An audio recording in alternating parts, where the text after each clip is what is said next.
এই মাটির কত গুণ বলেনি তাই মা চিন্ময়ী রূপে গড়ে উঠল। আবার ওই জোড়া সাঁকোয় সেজে কুমোরটুলিতে ভোজ খেয়ে শোভাবাজারের রাজবাড়িতে রাত জেগে। সো হে গাইস, শুভ সকালবেলা। এখন ঘড়িকাটা অলমোস্ট 8:30 মতো বেজে গেছে। আর এখন যাচ্ছি বড়মার কাছে। বড়মা বলতে গেলে কাপদ্বীপ কালী মন্দিরে। তো আজকে সকাল থেকে ইচ্ছে হলো হঠাৎ, আমার যখনই ইচ্ছে হয় তখনই বড়মার কাছে চলে যাই বা কালী মন্দিরে চলে যাই পুজো দেওয়ার উদ্দেশ্যে। তো আজকে ব্লগটা তোমরা লাস্ট ডে ফার্স্ট ডে জুড়ে থাকো, আশা করি এনজয় পাবে, আনন্দ পাবে। তো এখন আছি বাড়িতে, সবে চান করে ড্রেস পরে নিলাম। আর স্কুটিটাকে বার কাবো, দেখতে পাচ্ছ কতটা কাদা হয়ে আছে। তো আমাদের বাড়ির পাশে রাস্তাও আছে, কিন্তু আমাদের গেটের কাছে একটু কাদা হয়ে আছে। তো স্কুটিটাকে বার গাই, তারপরে তোমার সাথে কথা হচ্ছে। তো গাইস, আজকের ওয়েদারটাও মেঘলা টাইপের রয়েছে। আর স্কুটিটাকে বার করলাম ওখান থেকে কাদা ঘেটে ঘেটে। তো আমার ভাইরা ছিল, তার জন্য বাড়িকে দিয়েছে। তো দেখতে পাচ্ছ। তো এবারে সরাসরি যাওয়া যাক, কারণ আমি ব্লগও করতে পারবো না যেতে যেতে, কারণ আমি একাই যাচ্ছি। সেই কারণে আরেকজন বন্ধুকে বলেছি যায় নাকি দেখি। তো চলো সরাসরি যাওয়া যাক। তো দেখতে পাচ্ছ আমাদের সেই ছবি মিউজিক সেন্টার আসছে। তো দেখতে পাচ্ছ হাসিটা কলগেট হাসি মারছে এই মুহূর্তে।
তো অনেকক্ষণ ঘোরাঘুরির পর অলরেডি আমরা মন্দিরে চলে এসেছি। আর আজকে শনিবার আছে, আর প্রচণ্ড লেভেলে ভিড় রয়েছে মন্দিরে। তো দেখলে তোমরা দেখতে পাচ্ছ নিশ্চয়ই। তো প্রচণ্ড লেভেলে ভিড়, ভিতরে বাইরে কেন। তো ডালা কিনে নিলাম। তো এইবারে মন্দিরে ঢুকবো আমরা। তো মন্দিরে ভিডিও করার বা ক্যামেরা করার অনুমতি নেই, তার জন্য ভিতরে কোনো ভিডিও করতে পারবো না। তারপর বাইরে এসে আবার ভিডিওটা চালু করছি।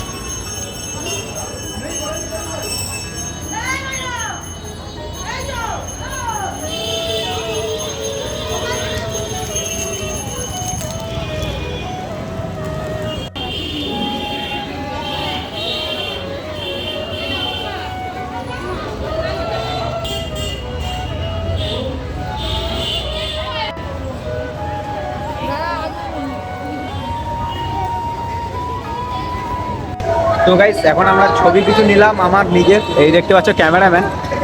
আর ওইদিকে কালী মন্দির, আর এইদিকে শনি মায়ের মন্দির, আর সেই পাশে রাধাকৃষ্ণ মায়ের মন্দির ওই পাশে। এখান থেকে মানুষ পা ধুয়ে ওই মন্দিরে ঢুকে, দেখতে পাচ্ছ। আর ওই পাশে আছে বাবা হর হর মহাদেব, তো ভোলেনাথের মন্দির ওই পাশে দেখতে পাচ্ছ। আর এটা হলো পুরো কালী মন্দিরের অ্যাড্রেস, আর ওই পাশে রাস্তা। তো গাইস, আজকে ভিডিওটা লং করবো না, কারণ এখানে শেষ করব।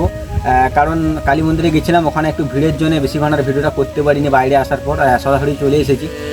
তো অ্যাকচুয়ালি আজকে একটা বড়ো কারণবশত গেছিলাম। তো 15 Pro Max আমার হাতে দেখতে পাচ্ছ, কিছুদিন আগে কিনেছিলাম। তো একটা বড় স্বপ্ন পূরণ করেছি, তার মাকে আগে পুজো দেওয়া উচিত সবার পক্ষে। তো তাই মাকে পুজো দিয়ে এসে ফোনটা আজকে হাতে নিলাম। আজকের থেকে ফোনটা স্বপ্ন হয়ে থেকে গেল। চলো টাটা, আবার নেক্সট টাইম কোনো ব্লগে তোমার সাথে দেখা হবে। টাটা।